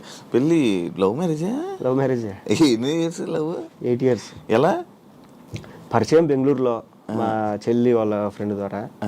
సో పరిచయం అయిన తర్వాత ఓకే అనుకున్నా. బిగ్ బాస్ నుంచి రాగానే ఇంట్లో వాళ్ళు పెళ్లి సంబంధాలు వస్తున్నాయి, పెళ్లి చేసేసుకున్నారు. సరే మీరేం చూడొద్దు నేనే చూసుకున్నా ఒక అమ్మాయిని అని చెప్పి చూపించిన. సరే ఓకే వాళ్ళు తెలుసా అంటే లేదు అని చెప్పేసి వాళ్ళ ఇంట్లో చెప్పినాం. సరే వాళ్ళు ఓకే అన్నారు, మా వాళ్ళు ఓకే అన్నారు. ఓకే అయిన తర్వాత ఇద్దరు మాట్లాడుకొని పెళ్లి చేసేసినారు అంతే. పెద్ద రచ్చలు గిచ్చలు ఏం లేవు. కాదు, లవ్ స్టోరీ ఇప్పుడు ఫన్ బకెట్ టైంలోనా? ఫన్ బకెట్ కాదు, 2017లో ఫస్ట్ అమ్మాయిని చూసాను నేను. అక్కడ బెంగళూరు ఎందుకు వెళ్ళావు అసలు? మా చెల్లెలు అక్కడ జాబ్ చేసేది. నువ్వెందుకు వెళ్ళు? మా ఫ్రెండ్స్ అంతా అక్కడే కదా ఉండేది. బెంగళూరు నాతో పాటు చదువుకున్న వాళ్ళందరూ బెంగళూరులోనే సెటిల్ అయింది. సెటిల్ అయింది అక్కడ.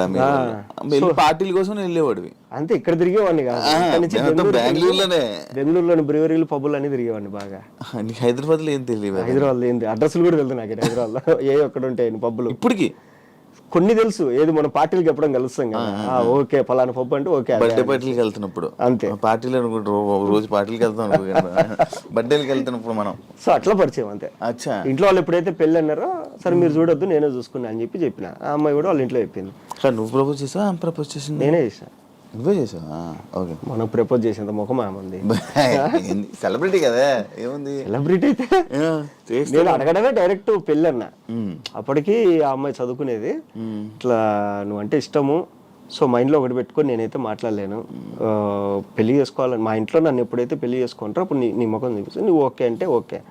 ఆ అమ్మాయి మీ గురించి తెలియదు కదండి అని. సరే ఓకే మామూలుగానే ఉందాము అనింది. సరే ఓకే మామూలుగానే ఉందాం, మీకు నచ్చినప్పుడు చెప్పండి అన్న.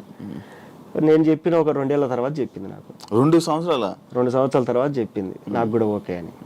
లవ్వానికి మనం వెనకలబడి ఏంది, వెనకలబడి ఎంటబడి ఎన్ని ఏం చేయ మామూలుగానే ఉన్నా. డైరెక్ట్ ఏదైనా మాట్లాడేస్తావు కదా, దానివల్ల ఏం నీకు ఇబ్బంది రాలేదా ఇప్పుడు ఇండస్ట్రీలో? వచ్చింది చాలాసార్లు.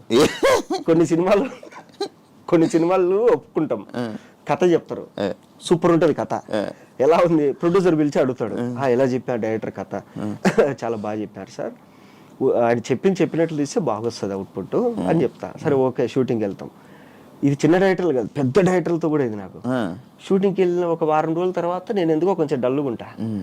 ఎందుకు డల్లుగా ఉన్నావు అంటారు. అనగానే ఎందుకో అన్నా నాకు తేడా కొడుతుంది, ఇది ఇన్ని రోజుల నుంచి షూటింగ్ చేయి ఏ సీన్ కూడా నాకు ఇంట్రెస్ట్ అనిపించట్లేదు. ఇది నేను షూటింగ్కి వెళ్ళగానే ఏం చేస్తా అంటే వెళ్ళగానే అసిస్టెంట్ డైరెక్టర్ దగ్గర ఈరోజు ఏమేమి సీన్లు, నేను లేని సీన్లు కూడా ఇప్పించుకొని చదువుతా. ఈవినింగ్ 4-5 అయ్యేసరికి ఆన్లైన్ ఎడిటర్ దగ్గర కూర్చొని మొత్తం చూస్తా, ఏం రాసినారు వీళ్ళు, ఏం వచ్చింది అవుట్పుట్ అనేసి. నాకు అక్కడ ఏదో తేడా కొట్టిందంటే చెప్పేస్తా, ఏదో తేడా కొడుతుంది నాకు ఈ సినిమా అంటే, ఏం మాట్లాడతావు నువ్వు, అందరు బాగుందంటారు నువ్వు బాగాలేదంట, ఏమో నాకు అనిపించింది. ఇలా హట్టే కొంతమంది డైరెక్టర్లు నాతో రెండోసారి ఫోన్ చేయరు నాకు. ఆ సినిమాలు అటర్ ఫ్లాప్ కూడా అయినాయి. నేను చెప్పిన ప్రతి సినిమా అటర్ ఫ్లాప్ అయింది. నేను ఇంకోటి ఏదంటే సింపుల్, ఇదేది భాగ్యనగరంలో గమ్మత్తు, ఆ మూవీ ఫోన్ చేశారు ఇట్లా చిత్రం సీన్ అన్న, అరే మొత్తం అందరు కమెడియన్లు కలిసి చేస్తున్నారా, నువ్వు కూడా ఉంటే బాగుంటుంది అంటే, అన్న హ్యాపీ అన్న, మీ అందరితో కలిపి నేను ఒక వారం రోజులు షూటింగ్లో ఉన్నా అంటే హ్యాపీ కదా అని చెప్పి ఒప్పుకున్నా. పోయినా చెప్పారు ఇట్లా, ఇది డబ్బులు ఏమి ఇవ్వరా, అయిపోయినాకే ఇస్తాం అందరూ. సరే ఓకే అన్న. వెళ్తే మొత్తం ఇండస్ట్రీలో ఉండే కమెడియన్లు అందరూ ఉన్నారు మ్యాక్సిమం. అందరితో కూర్చొని మధ్యాహ్నం అందరం పెద్ద టేబుల్ వేసుకొని తినేవాళ్ళం, అంతా బాగుండింది. అంతా అయిపోయింది. రామానాయుడులో ప్రీమియర్ వేసారు. ప్రీమియర్ వేసిన తర్వాత చూసినా ఓకే సినిమా అయిపోయింది. నేను పక్కన నిలబడుకున్నా, శ్రీనివాస్ రెడ్డి అని వచ్చాడు, ఎలా ఉంది అని అందరిని అడుగుతాడు ఒక్కొక్కడిని. అన్న అదిరిపోయిందన్న, అసలు ఎవడు గోలో వాడితే తర్వాత మంది అన్న అద్దన్న ఇదని అందరు నా దగ్గరికి వచ్చాడు, ఎలా ఉందిరా అని. ఏమన్నా కమెడీలు అందరూ ఉన్నారు, కామెడీ సీన్లు ఉన్నాయి కానీ నాకు నవ్వు రాలేదు ఆడే, కానీ ఒక 2 సీన్లు తప్ప. ఏమో నా సెన్స్ ఆఫ్ హ్యూమర్ దొబ్బిందేమో తెలియదు నాకు కూడా. మేబీ అంటే నాకు నచ్చని సినిమాలు కూడా జనాలకు చాలా మంది హిట్ అయినాయి. ఇప్పుడు గీతా గోవిందంలో థియేటర్లో కూర్చుంటే అందరు నవ్వుతారు, నాకు నవ్వు రాలే. తర్వాత ఇదేది జాతిరత్నాలు కూడా థియేటర్ అంతా ఎగిరెగిరి నవ్వుతుంది, నాకు నేను అందరు నవ్వుతాను, నాకు నవ్వు రావట్లే, నాకు సెన్స్ ఆఫ్ హ్యూమర్ దొబ్బింది, చిప్పు దొబ్బింది రాలే అనేసి 2 సార్లు నవ్వు వచ్చింది సినిమా మొత్తంలో అని చెప్పి. ఇట్లన్నా ఏమో నా జడ్జిమెంట్ తప్పైండొచ్చు, నా ఒపీనియన్ ఇది అన్న. సరే ఓకే. ఆయన వెళ్ళగానే వీళ్ళందరూ బుద్ధి ఉందిలా నీకు, ఆయన అంత కష్టపడి సినిమా తీసి నువ్వు అట్లా అంటావా అంటే, నా ఒపీనియన్ అడిగాడు, ఒపీనియన్ చెప్పిన, తప్పేముంది. కొద్ది రోజుల తర్వాత వేరే షూట్లో ఆయన కలిసి, నువ్వు చెప్పింది జరిగిందిరా, ఏదో మిస్ అయింది సినిమాలో, సరే ఈసారి ఏదైనా స్క్రిప్ట్ అనుకున్నప్పుడు నేను పిలుస్తాలే అంటే, నేను చెప్పింది పాజిటివ్గా తీసుకునే వాళ్ళు ఉన్నారు, నెగిటివ్గా తీసుకునే వాళ్ళు ఉన్నారు. ఇప్పుడు కొన్ని చిన్న సినిమాలు జరుగుతాయి, జరిగిన తర్వాత ఇప్పుడు నాలో ఇన్బిల్ట్గా డైరెక్టర్ రైటర్ ఉన్నాడు కాబట్టి ప్రొడ్యూసర్లు ఏం చేస్తారంటే, ఒక వారం రోజుల తర్వాత షెడ్యూల్ అయిపోగానే నన్ను పిలిచి, ఏం మహేష్ ఏంది చెప్పు ఏంటి అంటే, నేను లేదండి సెట్లో కొన్ని మార్పులు చేయాలి, ఈ డిపార్ట్మెంట్ బాగాలేదు, ఇది బాగాలేదు, ఇది కొంచెం ఇలా చేయాలని చెప్తా. ఇది డైరెక్టర్లు హట్ అయిపోయి వాడికి ఏం పని ఇవన్నీ చెప్పడానికి అది ఇది అని చెప్పేసి పిలవడం మానేస్తారు. అవి కూడా జరిగినాయి కొన్ని. అట్లా నాకేంటంటే నా కళ్ళ ముందర ఒకటి ఉన్న సంక్రాంతి పోతా అంటే, అరే ఇప్పుడు అయిపోయిన తర్వాత మనం మాట్లాడే బదులు ఏదో జరిగేటప్పుడే చెప్తే కరెక్షన్ చేసుకుంటారు కదా అని మనం అనుకుంటాం. అట్లా ఇప్పుడు అంతేందుకు బిగ్ బాస్ ఓటీటీ కూడా మనం మాట్లాడుకున్నాం లోపల కూర్చొని, ఏంది ఇది ఏదో ఒక్క స్పాన్సర్ కూడా రాలేదు, మాట్లాడేది మనిద్దరమే, స్పాన్సర్ రాలేదు, ప్రమోషన్ రాలేదు, ఏంటిది మనం అనుకున్నాం. మనకు మినిమం అనిపిస్తుంది కదా, అరే మనకు ఇంత కష్టపడి చేస్తున్నాం కానీ ఏదో తేడా కొడుతుంది లోపల మాట్లాడుకుంటే. అందుకు నేర్చుకోవాలి, ఏది ఏ చెత్త ప్రోడక్ట్ అయినా కానీ సూపర్ అని చెప్పేది నేర్చుకోవాలి కొంచెం. కొన్నిసార్లు అబద్ధం చెప్పడం వల్ల మనం ఎదుగుతాం అంటే నేర్చుకోవాలి మెల్లమెల్లగా. కాదు, ఇండస్ట్రీలో మనం చూపించుకోవాలి, అవును, అదొకటి ఇంపార్టెంట్ అంటారు. అవును, నువ్వు చాలా ఫ్రీగా మామూలుగా ఉంటావు, దానివల్ల ఏమైనా ఇబ్బంది ఉందా? ఏం లేదు దానివల్ల ఏం లేదు. నీకు ఎందుకు చూపించుకోవాలనుకుంటారు? మామూలుగా మర్యాద కోసం అంతే. ఇప్పుడు ఏంటంటే, ఇప్పుడు సింపుల్గా చెప్పాలంటే, నీకు ఒక మూవీ సెట్కి నేను చెప్తా సింపుల్, నేను కారు కొనలేదు అప్పుడు, ఎందుకంటే నాకు ఏమో కారు అవసరం ఏముందిలే, దగ్గర అయితే బైక్లో పోదాము, కొంచెం దూరం అయితే కనుక కంపెనీ కార్ వస్తుంది కదా అనుకునేవాడిని. ఒక సినిమా ఒప్పుకున్నాం. ఆయన ఏంటంటే ఎన్ఆర్ఐ, అమెరికాలో బాగా బాగా మంచి గవర్నమెంట్ పోస్ట్ అమెరికాలో. తర్వాత ఆయన కొడుకుని హీరోగా లాంచ్ చేస్తాడు. సరే ఓకే అంత మాట్లాడుకుని దాంట్లో ఫ్రెండ్గా యాక్టర్ నన్ను ధనరాజ్ అని అనుకున్నారు. ఫస్ట్ రోజు కృష్ణానగర్కి ఒక కార్ వచ్చింది నా రూమ్ దగ్గరికి, కొత్త ఇన్నోవా. డోర్ దిగానే హీరో వాళ్ళ నాన్న, ప్రొడ్యూసరు, డైరెక్టరు, రైటరు, కో డైరెక్టరు, ఓ వావ్ అనుకొని నేను కూడా ఎక్కిన. రెండో రోజు ఒక కార్ వచ్చింది, వేరే కారు. తీగానే కొందరు సీనియర్ ఆర్టిస్టులు. సరే ఓకే కూర్చున్నా, హాయ్ అండి. మూడో రోజు ఇంకొక కార్ వచ్చింది, ఏసీ పని చేయట్లే, కిటికీలు లేవు. అది నాది కాదు, నేను ఇంకా కొనలేదు, అదే నేను ఎక్కడానికి ఓకే వచ్చింది. అంటే ఫస్ట్ రోజు ఇన్నోవా పంపించారు, రెండో రోజు ఒక మీడియం కార్ పంపించారు కాలేజ్. మూడో రోజు పంపించిన కారులో ఏమీ లేదు. ఎక్కితే ఫోకస్ పుల్లర్లు, ఈ కెమెరా అసిస్టెంట్లు, లైట్ మెన్లు, ఇది నాకు అర్థం కాదు అని చెప్పి వెళ్ళి కొడేటర్ని అడిగిన, అన్న ఏందన్నా ఫస్ట్ రోజు ఆ కార్ వచ్చింది, రెండో రోజు ఇది, మూడో రోజు ఇది అంటే, అరే ఫస్ట్ రోజు ప్రొడ్యూసర్ని, హీరోని ఆ కృష్ణానగర్ తుప్పలో తిప్పితే ఏం బాగుంటుందిరా, నువ్వు అక్కడ ఉన్నావు అని తెలియదు, ఏదో లొకేషన్ పంపించినావు వచ్చేసినాం ఇంకా మేము. రెండో రోజు వచ్చేసి సీనియర్ ఆర్టిస్టులు పెట్టాము, వీళ్ళందరూ కృష్ణానగర్లో కష్టపడి ఎదిగి చుట్టుపక్కల ఏరియాలో సెటిల్ అయిన వాళ్ళు. వీళ్ళందరినీ కూర్చోబెట్టి మళ్ళీ అదే కృష్ణానగర్ సందుల్లో తిప్పితే వీళ్ళు గిల్టీగా ఫీల్ అవుతారు. సరే మూడో రోజు వచ్చింది కదా ఈ కార్ ఏంది అన్న, వాళ్ళు ఫోకస్ పుల్లర్లు, కెమెరా అసిస్టెంట్, నీ పక్క ఫ్లాట్లోనే ఉంటారంట వాళ్ళు, ఎలాగో ఆ కార్ వస్తుంది కదా నీకు ఇచ్చిన. ఎందుకన్నా ఇంత అవమానము అంటే, కారు కొనరా దరిద్రుడా అని చెప్పి ఆయన చెప్పాడు. అదేంటంటే ఇండస్ట్రీలో కారు, ఇప్పుడు ఈ వాచ్ ఉంది, మంచి కాస్ట్లీ వాచ్, టీ షర్ట్ ఉంది, ఇది జూనియర్ ఎన్టీఆర్ వేసుకున్నాడు బ్రాండ్ బ్లూ ఆరెంజ్, ఆ టీ షర్ట్. ఇవన్నీ ఎందుకు అంటే కనుక ఇక్కడ ఈ బట్టి మర్యాద ఇస్తారు. ఇంకొకటి ఏంటంటే, అంటే టాలెంట్ బట్టి మర్యాద ఇస్తారు, అది పక్కన పెట్టండి. ఇంకొకటి ఏంటంటే మన ఇండస్ట్రీలో మనం కొట్టుకునే స్ప్రే ఉంటుంది కదా, పర్ఫ్యూమ్ బట్టి కూడా రెస్పెక్ట్ వస్తుంది. ఒకసారి నేను మా ఫ్రెండ్, నేను పర్ఫ్యూమ్ కొట్టుకున్నా, వాడు పర్ఫ్యూమ్ లేదురా అని, సరే నాదే కొట్టుకో అన్నాడు. వెళ్ళగానే ఒక ఆయన ఇద్దరికి షేక్ హ్యాండ్ ఇచ్చి, ఏంది ఇద్దరు ఒక పర్ఫ్యూమ్ కొట్టుకున్నారు, లేవా పర్ఫ్యూమ్లో అన్నాడు. ఇప్పుడు ఈ అమ్మ ఏంది ఇది ఇట్లా కూడా ఉంటుందా అనిపించింది నాకు. సో అట్లా ఇండస్ట్రీలో అంతే. తర్వాత నేను ఏ రోజైతే కారు కొన్నానో, కారు కొన్నప్పుడు నాకు మార్నింగ్ 5:30కి ఫోన్ చేసే మేనేజరు 7:30కి ఫోన్ చేస్తాడు, సార్ వచ్చారా అని. ఎందుకు, ఓన్ కార్ లేట్గా వచ్చినా పర్లేదు అనేసి. కారు లేనప్పుడు ఏంటంటే పొద్దున్నే తీసుకెళ్ళి 5:30కి పడేసేవాళ్ళు లొకేషన్లో. ఆడ కుర్చీలు ఉండవు, ఎవరు వచ్చిండ్రు, ప్రొడక్షన్ వచ్చిండ్రు, ఆకలి అవుతుంటారు, కాఫీ తాగుదామంటే ఆ సెట్లో ఏముండదు, అటు ఇటు తిరిగి ఏదో మూలం చూసుకొని కూర్చుంటాను. తర్వాత నుంచి కారు కొనుక్కొని, సార్ ఏ టైంకి రావాలి, ఓన్ కారా సార్ అంటే, ఓన్ కార్ అయితే 7:30కి వచ్చేయండి సార్, 2 గంటల సేపు అంతే. అట్లా ఇవి ప్లస్ అంతే, ఏం లేదు. మామూలుగా ఏదైనా కానీ డబ్బున్నోడికి విలువ ఇస్తారు. కాదు, కృష్ణానగర్ అని ఎందుకంటారు? నార్మల్గా ఇండస్ట్రీ అనగానే కృష్ణానగర్ అని ఎందుకంటారు? ఎదిగింది అక్కడే కదా. ఇప్పుడు సారథి స్టూడియోకి, అన్నపూర్ణ స్టూడియోకి, పద్మాలయ స్టూడియోకి దగ్గర. సో టెక్నీషియన్స్ అందరూ అక్కడే ఉండేవాళ్ళు, అందుకే కృష్ణానగర్ అని అంటారు. కృష్ణానగర్ కష్టాలు, కృష్ణానగర్ ఇది. సో ఇప్పటికి కూడా ఇండస్ట్రీ మొత్తం ఆడే కదా ఉండేది. ఇప్పుడంటే మణికొండ అనేది ఒకటి వచ్చింది కాబట్టి మళ్ళీ డెవలప్ అటు పోయారు కానీ అట్లా. ఓకే, నీ ఇండస్ట్రీ జర్నీలో ఏం నేర్చుకున్నావు నీ లైఫ్ కథ? లైఫా, డబ్బులు ఉన్నప్పుడు మిగిలించుకోవాలి ఫస్ట్ పాయింట్. తర్వాత ఏంటంటే ఫేమ్ వస్తుంది పోతుంది, వచ్చినప్పుడు అంటే నీ ఫేమ్ అనేది నీ దగ్గర కనపడకూడదు, నువ్వు లేనప్పుడు నీ ఫేమ్ కనపడాలి. అరే పలానోడు అమ్మ ఆ సినిమాలు చేస్తాడు, అద్దురా ఇద్దురా వాడు ఇద్దురా అంటారు. ఇంత విన్న వాళ్ళు నువ్వు వచ్చినప్పుడు నిన్ను చూస్తే ఫుల్ ఆపోజిట్ ఉండాలి, మామూలుగా ఉండాలి. ఇప్పుడు నేను ఇప్పటికి కూడా మణికొండలో స్కూటీ వేసుకొని తిరుగుతాంట, టీ స్టాల్కి మామూలుగా వెళ్తుంటా, రోడ్ సైడ్ పానీపూరి తింటాంట, అక్కడ ఎక్కడ దోశలు ఫేమస్ అంటే కనుక వెళ్ళిపోయి మాదాపూర్ ఫుడ్ స్ట్రీట్లో రోడ్డు మీద తిరుగుతా తింటాంట. సో నాకేంటంటే ఓకే, డబ్బులు ఉన్నప్పుడు బాగా రెచ్చుగా ఉంటావు, డబ్బులు లేనప్పుడు ఏం చేస్తావు? అదేదో డబ్బులు ఉన్నా లేకుండా ఒకటేలాగా ఉన్నావు అనుకో, మామూలుగా నీకు అలవాటు అయిపోతుంది. ఉన్నప్పుడు అలాగే తినొచ్చు, లేనప్పుడు అవును పెద్ద తేడా అనిపిదు. ఇప్పుడు అజిత్ గురించి చెప్తారు. అక్కడ ఏంటంటే అజిత్ ఒక సెట్లోకి వెళ్ళిపోయి అటు ఇటు తిరుగుతూ వెళ్తానే ఒక లైట్ అంతా సెట్ చేసి కూర్చోన్నాడంట. వెళ్ళి ఈయన పక్కన ప్లేస్ ఉంటే కూర్చొని, బాబాయ్ ఒక బీడి ఉంది అన్నాడంట. ఉంది సార్ అంటే బీడి ఇస్తాను, ఆ బీడి తీసుకొని నేను తాగినాడంట. ఆ లైట్ మెన్ వచ్చి, అజిత్ సార్ నా పక్కన కూర్చొని బీడి అడిగాను నన్ను అంటాడు. ఆయనకి ఏది బీడి తాగాలనిపించింది, ఈయన కావాలంటే ఎక్కడి నుంచో తెప్పించుకోవచ్చు. తిరుగుతున్నాడు, ఒక ఆయన బీడి తాగుతా కనపడినాడు, ఓకే బాబాయ్ బీడి ఉంది అన్నాడు, ఆ ఉంది అన్నాడు, ఇచ్చాడు. మామూలుగా ఇప్పుడు అజిత్ గురించి మనం ఏమనుకుంటే బైక్ వేసుకొని మామూలుగా తిరుగుతాడు అట్లా. సో నువ్వు నీలాగుంటే నీకు పేరు వచ్చినప్పుడు ఇదంతా ఉపయోగపడుతుంది. నీ డ్రెస్సింగ్ గురించి మాట్లాడావు కాబట్టి దానికి నా గురించి బాగా గుర్తొచ్చింది. ప్రతి ఒక్కటి ఐరన్ నీట్గా పద్ధతిగా బిగ్ బాస్లో నేను చూశాను. ప్రతి ఒక్కటి ఐరన్ ఇటుకి ఇలా పెడతావు, ఇలా చేస్తావు, మళ్ళీ అలా తీసి అలా పెడతావు. ఏంటి అంత ఇది? అంటే చిన్నప్పుడు బట్టలు లేవు కాబట్టి, అంటే చిన్నప్పుడు ఏంటంటే చాలా తక్కువ కనిపించేవాళ్ళు ఇంట్లో. సో అవే వాడుకోవాలి. అవి కూడా ఏంటంటే ఇప్పుడు నీ దగ్గర ఏదైనా కొత్త డ్రెస్ ఉందంటే ఒక 6 నెలలు 8 నెలలు మీ రిలేటివ్స్లో ఎవరింట్లో ఫంక్షన్ అయినా అదే కొత్తది ఇంకా. సో అది ఓన్లీ ఫంక్షన్లకే వాడుకోవాలన్నమాట. అదొక షర్ట్ అదొక ప్యాంటే. సో అట్లా ఏంటంటే చిన్నప్పుడు బట్టలు అనేది పెద్దగా ఉండేవి కాదు.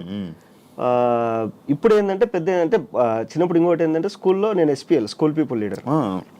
సో ఓడిపోయాను. చాలా నీట్గా ఉండాలి. హెయిర్ కట్ మెయింటైన్ చేయాలి. మా PT సార్ ఇలా పట్టుకుంటాడు, జుట్టు అందిందంటే కనుక హెయిర్ కట్ చేసుకొని రావాలి. సో అలాగేందంటే నాకు స్కూల్లో ఒక 4 సంవత్సరాలు ఎవ్రీ ఇయర్ స్కూల్కి నీట్గా వచ్చే వాళ్ళకి అవార్డు ఇస్తారు కదా, దాంట్లో నాకే వచ్చింది 4 ఏళ్ళు. సో మంచిగా డబుల్ పెద్ద లాంగ్ టై ఉండేది, మర్చుకొని వేసుకుంటారు కదా ఆ టై. నా బట్టలు ఏంటంటే మార్నింగ్ ఐరన్ చేసుకొని వెళ్తా, మధ్యాహ్నం ఇంటికి వచ్చి మళ్ళీ ఐరన్ చేసుకొని మళ్ళీ వెళ్తా.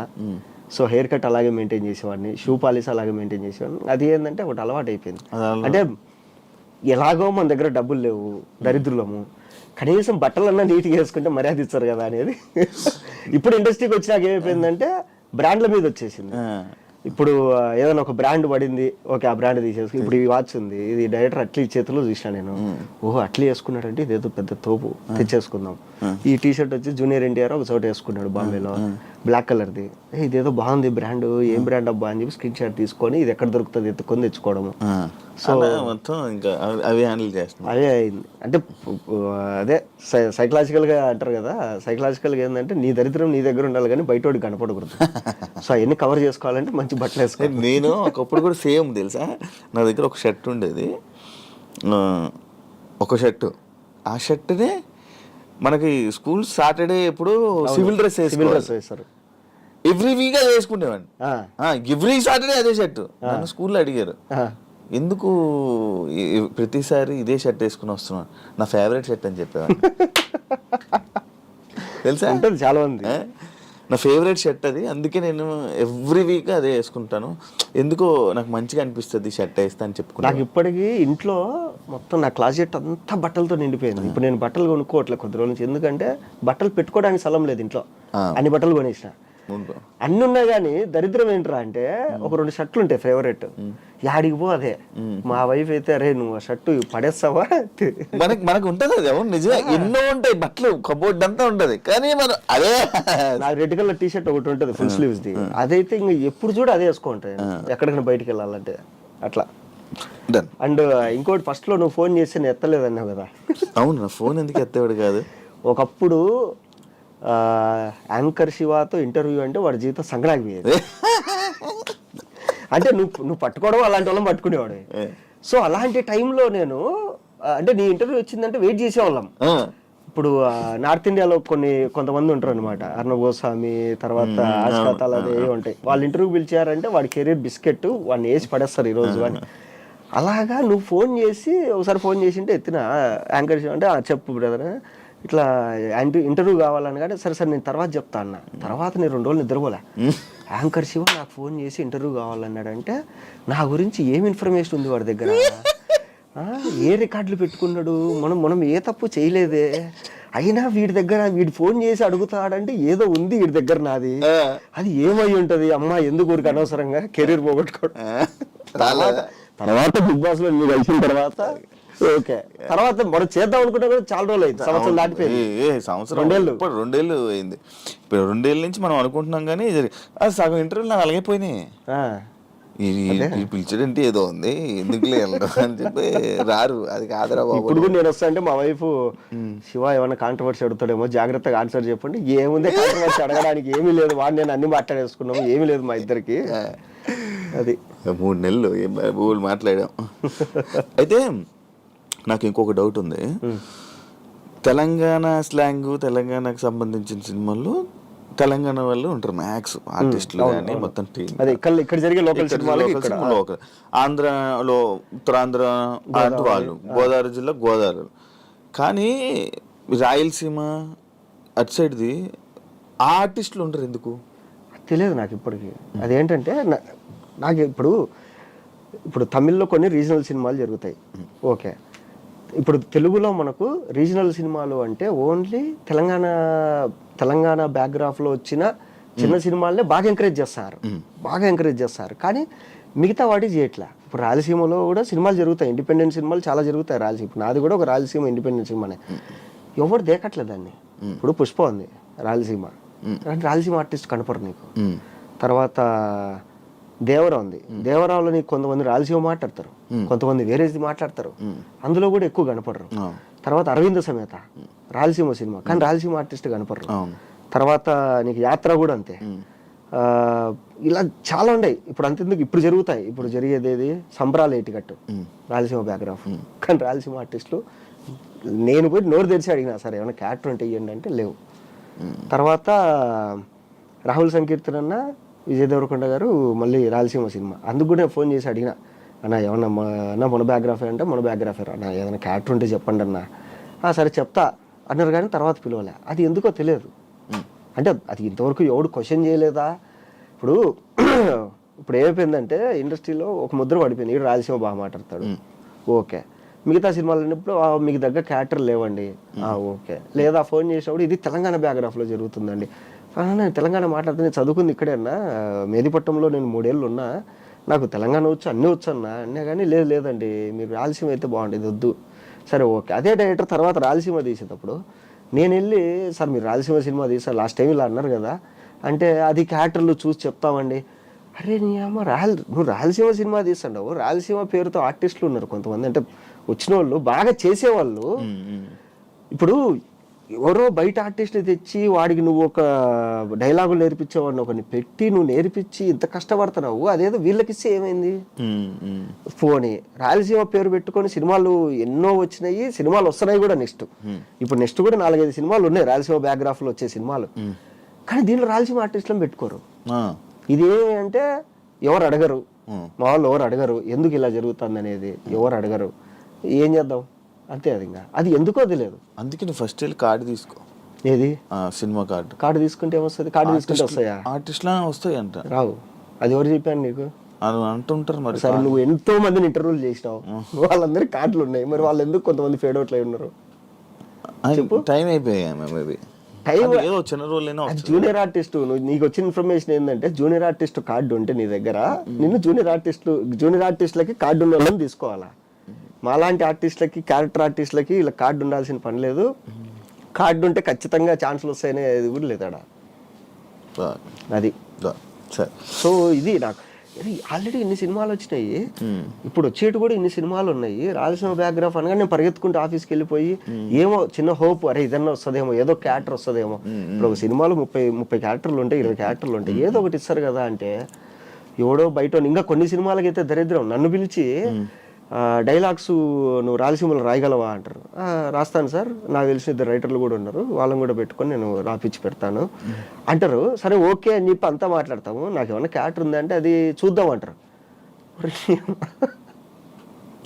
రైటింగ్ వరకు ఓకే, మనం క్యారెక్టర్ ఇవ్వడానికి మాత్రం నాట్ ఓకే. నాకు కొన్ని చూస్తే దీనమ్మ దారుణం అనిపిస్తుంది. ఇప్పుడు మా స్లాంగ్ ఏంటంటే కనుక వచ్చా అన్నారు, చ అంటే చప్పగా ఉంటది, చప్ప అంటాం కదా, ఆ చ వచ్చా అంటారు, వీళ్ళు వచ్చా అంటారు. మొత్తం దాన్ని ఎట్లా అంటే ఇంకా కూనీ చేసి పడేస్తారు. కొన్ని సినిమాలు అయితే వచ్చింటాయి, ఆ సినిమాలో పనిచేసిన వాడు ఫోన్ చేశారు, ఈ సినిమా ఏ ఊరు స్లాంగ్ రా అన్న, వీరపనాయనపల్లి అన్న మీ ఊరు పక్కనే. ఒరే నీ అమ్మ మా ఊరు స్లాంగ్ నాకే అర్థం కాలే థియేటర్లో, ఇది మా స్లాంగ్ అని. పేరు రాయలసీమ స్లాంగ్, రాయలసీమ స్లాంగ్ సినిమా తీసేసినారు, అయిపోయింది, ఆ సినిమా రిలీజ్ అయింది, హిట్ అయింది, అన్నీ అయిపోతాయి. అది ఏ ఊరు స్లాంగ్ అని చేసి వాళ్ళు చెప్తే కానీ నాకు తెలియదు, అట్లుంటది. పుష్పలో తప్పులు ఉన్నాయి అలాగా, పుష్పలో మాక్సిమం బాగా చేశారు. ఇప్పుడు దాకా వచ్చిన రాయలసీమ సినిమాలు అన్నిట్లో పుష్పలోనే చాలా బాగుంది, అంతో ఇంతో చాలా బాగుంది. పర్టికులర్ ప్రతి ఒక్కటి బాగా చూశారు. ఎందుకంటే అంటే వాళ్ళ ఆర్టిస్టులను తీసుకోరు కానీ వీళ్ళని తీసుకుంటారు కదా, కొన్ని స్లాంగ్ నేర్పించే వాళ్ళని, డైలాగ్ రాసే వాళ్ళని, వీళ్ళు పాపం పక్క నుండి నేర్పిస్తూ ఉంటారు. వీళ్ళు ఎక్కడన్నా కనపడితే జిమ్లో కానీ, తర్వాత వీళ్ళు ఎక్కడన్నా రోడ్డు మీద కనపడినా ఏంటన్నా ఎలా జరుగుతుంది సినిమా, చచ్చిపోతాం నాన్న డబ్బింగ్ చెప్పించలేక, అబ్బా స్వామి అంటారు వాళ్ళైతే. రాదు అవతలో. ఇప్పుడు ఇప్పుడు మెయిన్ క్యారెక్టర్ వదిలే అబ్బా, మెయిన్ క్యారెక్టర్లు అంటే ప్యాడింగ్ ఉన్న వాళ్ళని పెట్టుకుంటాం. చిన్న చిన్న క్యారెక్టర్లకు ఏమైంది ఆర్టిస్టులు పెట్టుకోనికి? డబ్బింగ్లో కూడా మళ్ళీ ఇబ్బంది ఉంటుంది కదా. డబ్బింగ్లో చుక్కలు డబ్బింగ్లో అమ్మా. కొన్ని సినిమాలకి అయితే నన్ను రమ్మంటారు, నేను రాలేనన్నా, నేను తిట్టుబడేస్తాను, నేను ఇదో మా వాళ్ళు వేరే వాళ్ళు ఉన్నారు పిల్లలు అని చెప్పి నేను వేరే వాళ్ళని పంపిస్తాను డబ్బింగ్ చూపించుకోవడానికి. వీళ్ళు వెళ్ళి ఆడ కూర్చొని సాయంత్రం అయితే వీళ్ళు ఫోన్ చేసి, అబ్బా అన్న ఏందన్నా వీళ్ళు ఒక పదం చెప్పడానికి నాకు గంట పట్టింది అన్న వీళ్ళకు. అంటే ప్రొడ్యూసర్ డబ్బులు పోగొట్టాలి. ఇప్పుడు సినిమా రూల్ ఏంటంటే మెయిన్ కాస్టింగ్ ప్రాపర్గా చేస్తే సినిమా సగం బాగా వస్తుంది, సినిమా సగం. వీళ్ళు ఏంటంటే వీళ్ళు ఎందుకు చేస్తారో తెలియదు, ప్రొడ్యూసర్ డబ్బులు ఎక్కువ ఏమైనా ఇస్తాడేమో, ఖర్చు పెట్టండి ఊరికే అని చెప్పేసి ఎవరినో తీసుకురాడు, వాడికి రాదు, వస్టాండరు పోస్టాండరు ఏందేందో చెప్పి వాడు. దాని తర్వాత డబ్బింగ్లో అది చెప్పిలేక అది రిలీజ్ అయిన తర్వాత మేమే డిస్కషన్ చేసుకుంటాం, ఇది ఆ ఊరి సినిమా రా, ఇది ఆ ఊరి స్లాంగ్ రా. సినిమాల బోర్డులో చూస్తాం కదా, ఓహో తిరుపతి స్లాంగ్ అది అని చెప్పి మేము తర్వాత నవ్వుకుంటాం. అట్లా నువ్వు స్టాండప్ కామెడీ చేస్తావా? మరి చేయాల్సింది, మంచిగా ట్రై చేయాల్సింది కదా. దేంట్లో? అందులో ఒకటి మళ్ళీ సపరేట్ మాక్సిమం బూతులు వస్తున్నాయి ఇప్పుడు అంతా. ఎందుకు వచ్చింది బూతులు? డన్. Thank you Mahesh. ఫైనల్గా ఇంటర్వ్యూ చేసాం, మాట్లాడుకున్నాం. ఇంకా ఏమైనా మిస్ అయ్యామో అని అనుకుంటున్నాను. లేదనుకున్నా, మొత్తం కవర్ చేసాను అనుకుంటున్నా. ఏమైనా అయితే మళ్ళీ ఒకసారి మళ్ళీ ప్లాన్ చేద్దాం. ఇంకా ఏమన్నా అడగాలనుకుంటే కింద కామెంట్లు పెట్టి మళ్ళీ ఇంకొక ఇంటర్వ్యూ ప్లాన్ చేస్తాం part. Yeah, thank you so much interview ఇచ్చినందుకు. మంచి సిరీస్లతో, మంచి సినిమాలతో. అవును, నీ సిరీస్ చేసావు కదా, అది ఏమైంది? అది 50 ఎపిసోడ్లు అన్నారు. 50 ఎపిసోడ్లు అన్నారు. చిన్న చిన్న ప్రొడక్షన్ ఇష్యూస్ వచ్చి 9 ఎపిసోడ్లకు ఆపేసినారు. మళ్ళీ కంటిన్యూ చేస్తాను. ఏం వేసి నువ్వు వెయిట్ చేస్తే అది అయిపోతుంది అలాగా. నేను చేసినట్టు ఏం అయిపోయారా? అదే మంచి కష్టపడుతుంటే 14 మంది ఆర్టిస్టులు ఉన్నారు దాంట్లో. నేను హీరో కాదు, బొచ్చు కదా, నేను మంచి చేసుకుందాం అనుకునే లోపల అది అయిపోయింది. అంటే మొన్న ఒక స్వామీజీకి చూపిస్తే నా జాతకం అంతా రాసి, నీకు ఏలినాటి శని నడుస్తుందిరా అంటే, నాకు డబ్బులు ఇవ్వాల్సిన నా ఫోన్లు ఎత్తట్లే, నేను డబ్బులు ఇద్దామన్నా కూడా ఫోన్లు ఎత్తట్లే కొందరు. నేను డబ్బులు ఇద్దామంటే నేను ఎవరికైనా ఇవ్వాల్సింది ఉంటుంది కదా, వాళ్ళు చేసిన ఫోన్లు ఎత్తట్లే. నాకు డబ్బులు ఇవ్వాల్సిన వాళ్ళు నా ఫోన్లు ఎత్తట్లే. సినిమాలు లాస్ట్ వరకు వస్తాయి, రేపు షూటింగ్ అంటే ఈ రోజు వరకు ఏంది రేపు షూటింగ్ అన్నారు. ఒకప్పుడు ఏంటంటే డేట్లు పంపిగానే అడ్వాన్స్ పంపించేటోళ్ళు, ఇప్పుడు డేట్లు పంపిస్తారు, ఒకటి అడ్వాన్స్ పంపించట్లే.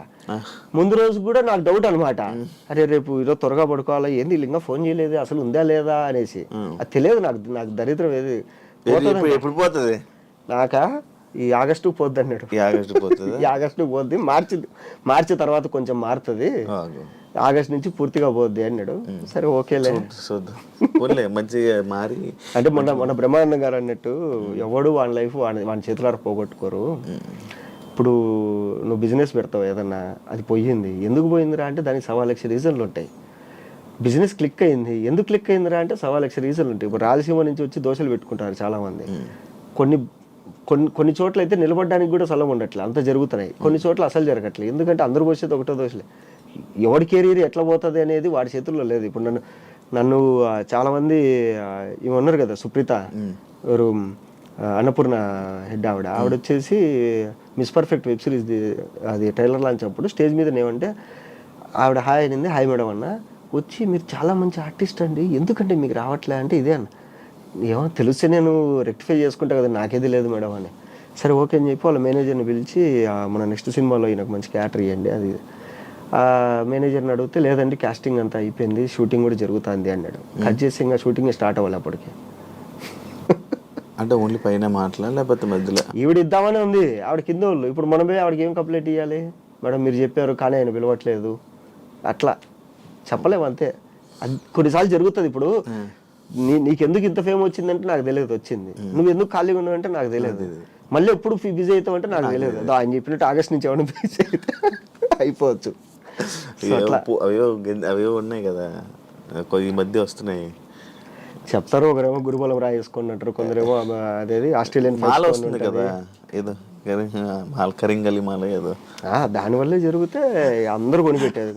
ప్రతి ఐటీ కంపెనీలో కూడా అందరూ పెట్టారు. ఇంకా అదే కనుక జరుగుతా అంటే ఇప్పుడు మన తెలుగు సినిమా ఇండస్ట్రీలో డైరెక్టర్లు సెట్ లో పనిచేసే ప్రతి ఒక్కరికి మాలేసేస్తారు, ఈ సినిమా హిట్ అయిపోవాలి అందరూ వేసేసుకుంటారా అని. అవన్నీ కావు. థ్యాంక్ యూ మహేష్, ఇంటర్వ్యూ ఇచ్చినందుకు. సిరీస్లతో, సినిమాలతో వాళ్ళ కెరీర్లో మంచి ఇంకా సక్సెస్ అవ్వాలని, మంచి ఆఫర్తో బిజీ అయిపోవాలని మంచి. ఈ ప్యాంట్ నాదే కదా? ఇది కాదు నీ ప్యాంట్, నీ ప్యాంట్ ఉంది ఇంకోటి, అది కూడా ఇట్లా మంచి ఇలాగే ఉంటుంది నీ ప్యాంట్. బిగ్ బాస్ లో నేనే గుర్తు చేశాను నీకు, అంతవరకు నీకే తెలీదు. నాకు గుర్తుంది, నీకు గుర్తుందా? నేనే గుర్తు తీసుకున్నా కదా అని చెప్పి నేను అలా దాచాను అది హౌస్ లో. మంచి సక్సెస్ బిజీ అవ్వాలని కోరుకుంటున్నాను. Thank you so much Mahesh interview ఇచ్చినందుకు. చూసారు కదా ఇంటర్వ్యూ. ఇంకో గెస్ట్తో మళ్ళీ మీ ముందు కలుస్తా. అంతవరకు సే